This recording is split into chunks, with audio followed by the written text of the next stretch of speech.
오늘 여기 참석한 거는 물론 이 협약 시기에도 참석해야 되지만은 4대에 걸쳐서 이 소장하고 계시다가 하루아침에 제가 나타나서 자료가 고창 판소리 박물관으로 옮겨지게 돼서 이 소장자께서 굉장히 서운해 하실 것 같아서 위로의 말씀을 드리려고 사실 여기 왔습니다. 그런데 이 자료가 물론 후손집에서 잘 보관될 수도 있고 또 그게 의의가 있을 수도 있습니다만은 이 자료는 또 전국적으로 널리 알려지고 또 많은 연구자들이 자유롭게 연구할 수 있도록 하는 것이 훨씬 더 의의가 있다고 생각하기 때문에 그것에 흔쾌히 동의해 주신 소장장님과 그리고 문중 여러분께 먼저 감사의 인사를 드립니다. 제가 간단히 이 자료를 찾게 된 계기와 또 이 자료의 가치에 대해서 말씀을 드리겠습니다. 신재효 선생은 살아계실 때 이미 상당히 이 고창 지역만이 아니라 호남과 영남 지역에까지 잘 알려진 분이었습니다. 그런데 20세기가 되면서 이제 근대 사회가 되면서 이제 잘 알려지지 않게 됐는데 이 신재효 선생을 전국적으로 알린 최초의 인물은 영암 출신의 시조 시인인 조운이라는 분입니다. 바로 이 고창 밑이죠. 이분이 이제 중앙 잡지에다가 신재효 선생 글을 썼어요. 그 다음에 또 전국적으로 알린 분은 김제 출신의 정노식이라는 분인데 정노식이라는 분은 3.1운동 때 48인, 우리는 33인 서명자들만 알고 있지만은 실제로 3.1운동 때 투옥된 분들이 48명이에요. 그 중에 한 분입니다. 28 독립선언에도 관련돼 있는 그런 분인데 이분이 또 신재효 선생에 대해서 이제 책에도 쓰고 그렇게 했습니다.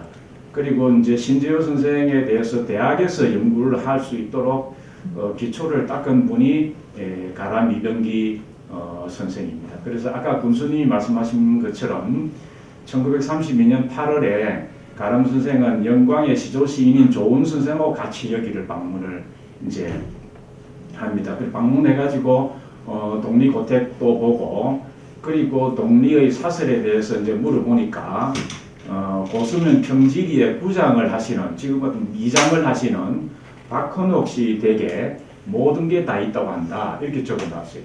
예, 그게 최초의 기록입니다. 독리 신재효에 대한 기록으로는 그게 최초의 기록인데 그 뒤에는 기록이 나오지 않아요. 이제 읍내에 와서 신재효 후손들에게서 자료를 많이 보시고 이제 그런 것 같습니다. 근데 가람 이병기 선생의 서울대학교 국문과 제자가 가람 선생의 제자가 두 분이 이제 판소리 특히 신재효 연구를 하는데 김삼불이라는 분하고 여기 고창 출신인 강한영 선생입니다. 두 분은 서울대학교 국문과의 동기나 다름없는 그런 사이입니다. 해방되고 난 다음에 이제 가람 선생이 김삼불, 강한영 이런 제자들을 데리고 다시 이 고창을 방문을 해가지고 자료들을 찾고 그렇게 하고 그리고 이 김삼불은 48년, 49년 계속 고창에 와서 자료 조사를 하고 또 보수면의 평지리 청계동에도 가서 이 자료들을 이제 본인이 직접 보고 그리고 이 중에 옹고집전이라는 우리 옹고집이라는 유명한 이야기인데 그 옹고집전 여기 있는 거를 서울에 뺏겨 가서 출판을 합니다. 1950년에 6.25 직전에 출판이 됐어요. 그게 거기에도 뒤에다가 고수의 박헌옥 씨 소장본을 내가 출판한다라고 적어놨어요. 근데 이제 이상하게도 이 김삼불의 연구 이후에 1950년부터 지금까지 이 고수본에 대해서 이 특히 청계본에 대해서는 아무도 언급도 하지 않고 아무도 몰랐어요. 어떻게 된인지를 모르는데 이유 중에 하나는 이제 김삼불이라는 분이 6.25 때 월북을 했어요. 그리고 영광의 조원이라는 시인도 월북을 했고요. 그 다음에 정노식이라는 분도 다 월북했습니다. 북한에서 대단한 활동을 한 분들이에요. 그분들이 주로 월북을 하는 바람에 이 김삼불이라는 분이 주로 다루었던 이 청계본 자료가 잊혀진 게 아닌가. 또 일설에 의하면은 김삼불이 가지고 북한으로 갔다는 소문도 있었어요. 이제 그러니까 뒤에 강한영 선생도 더 이상 이제 찾지 않으시고 그 뒤에 연구자들도 아마 그런 줄 알고 찾지를 않았던 것 같습니다. 근데 최근에 이 김삼불이 월북하기 직전에 인천 상륙작전으로 서울이 이제 수복될 때 서울에 있던 인민군들 이런 사람들이 급히 후퇴하거든요. 근데 김삼불은 그때 인민군 치하에서 서울대학교 교수로 취임을 했어요. 그리고 이병기 선생은 피난을 못 와가지고 서울에 계실 때인데 이병기 선생을 자기 스승이니까 이 인민군 치하의 서울대학교 요새 그 교수협의회 의장으로 추대를 했어요. 그래서 나중에 수박하고 난 다음에 가람 선생이 권력을 치릅니다. 결국은 가람 선생이 전북대학으로 내려오시게 된 것도 결정적인 이유는 그거라고 다들 이제 생각을 하고 있는데요. 이 가람이 이 김삼불이라는 분이 북한으로 따라가기 전에 자기가 이 고창에서 조사한 판소리 사슬 이 묶음을 자기 또 서울대 국문과 동창인 이능우 교수한테 맡기고 갔어요. 맡기고 북한으로 가버렸어요. 그게 이제 70년 동안 묻혀 있었어요. 이 월북자였기 때문에. 그게 이제 최근에 우리 독립총서를 이제 고창군에서 발간하는 이 움직임 속에서 이제 나왔습니다. 나와가지고 제가 판소리학계 의뢰로 그 자료에 대한 해설을 쓰는데 거기에 김삼불이 뭐라고 해놨냐면은 적벽가 앞에다가 청계본 이렇게 적어놨어요. 빨갛게. 제가 생전 처음 보는 말입니다. 청계본. 고수본은 뭐 진작에 알고 있고 와촌이란 말도 이제 와촌리 걸 알고 있고 엄내분도 다 알고 있는데 이 청계본은 또 어디가 청계인가 사람 호인지 동네 이름인지 알 수가 없어서 제가 스마트폰으로 고창 지도를 계속 들였다 보니까 어디에 청계 저수지가 나와요. 그래 봤더니 그게 평지리에 있어요. 아, 이게 평지리에 옛날 박부동 선생의 소장본인가 보다. 이게 틀림없이. 이제 그래서 이 청계본을 보지 않으면은 그 김삼불 자료를 해설을 할 수가 없고 다른 또 자료에도 계속 고수본의 이야기를 해요. 김삼불 선생은 고수본 전문이었어요. 계속 고수본 이야기를 하니까 아무래도 이 고수를 찾아야 되겠다. 이제 그래서 뭐 온갖 걸 검색하다가 이병열 선생에게 이제 제가 물었어요. 청계동의 밀양박씨 세거지라고 하는데 거기에 여전히 살고 계시느냐 그랬더니 청계 저수지 때문에 다 이사를 하셨다는 거예요.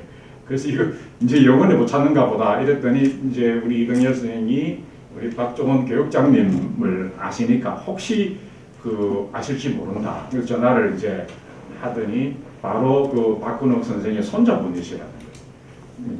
그러더니 이제 큰 집의 형님한테 뭐가 있다는 소문을 들었는데 한번 확인해 보겠다. 그랬더니 이제 또 연락이 왔는데 신저의 동창춘향가가 있다는 거예요.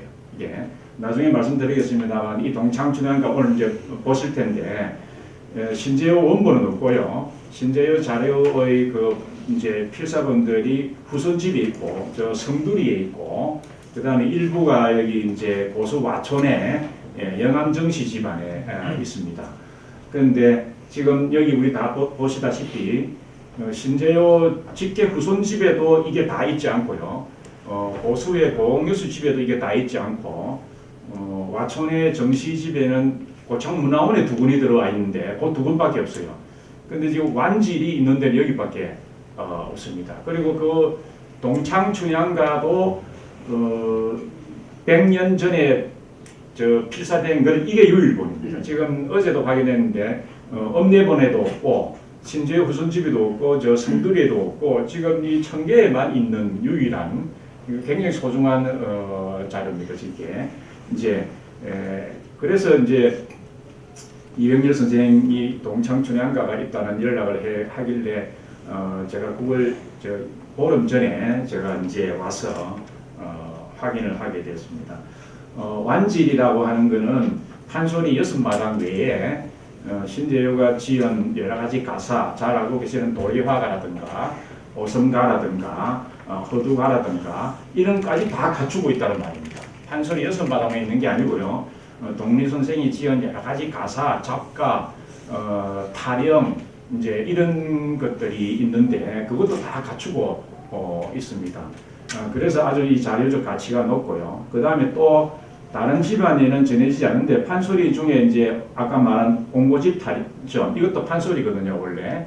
그리고 판소리 중에 19세기 말에 우리나라에 인기 있었던 소설의 수경낭자전이라는 게 있습니다. 이 수경낭자전을 다시 판소리로 이제 만들어서 불렀는데 조선 후기의 전해종이라는 명창, 또 1920년대 초에 유명한 정정열이라는 명창, 이런 사람들이 이 수경낭자전을 판소리로 불렀어요. 지금도 그걸 불리고 있습니다.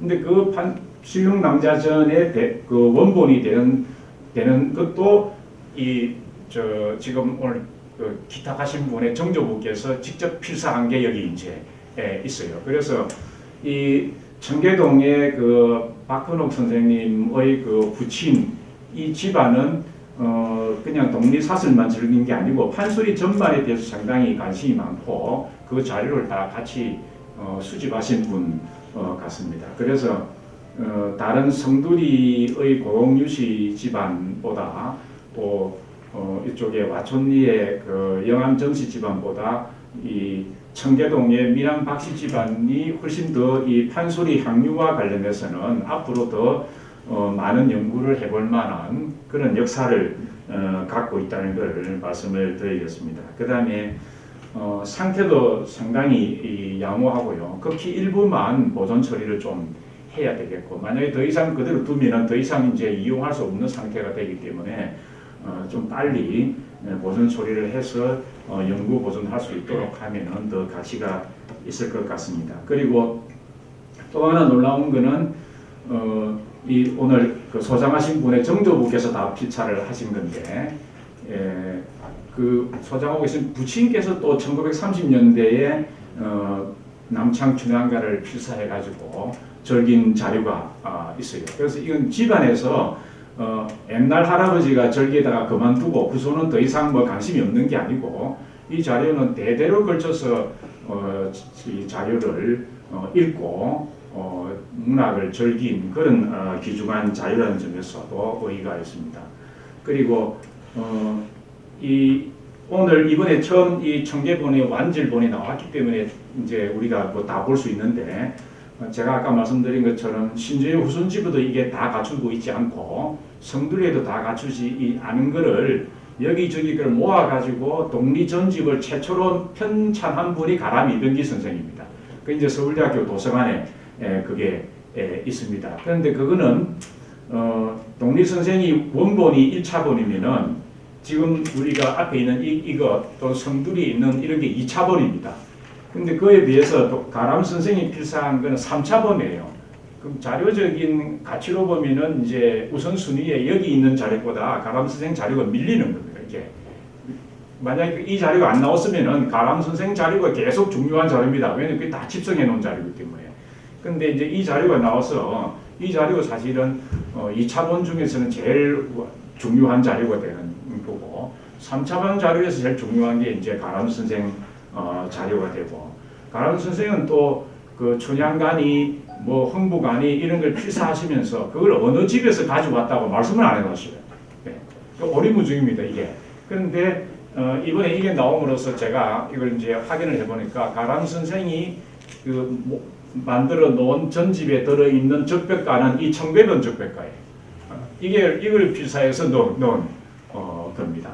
동창도 뭐랬는지 모르겠어요. 내가 이건 또 대조를 해봐야 되겠는데, 그래서 이 청계본 자료가 나옴으로 해서 이 고창에 이 읍내에 있는 거나 성두리에 있는 거나 아니면 와촌리에 있는 거나 이런 이제 자료들의 개통을 아마 보다 더 분명하게 세울 수 있는 그런 이제 학문적 연구가 잘 이루어질 것 같습니다.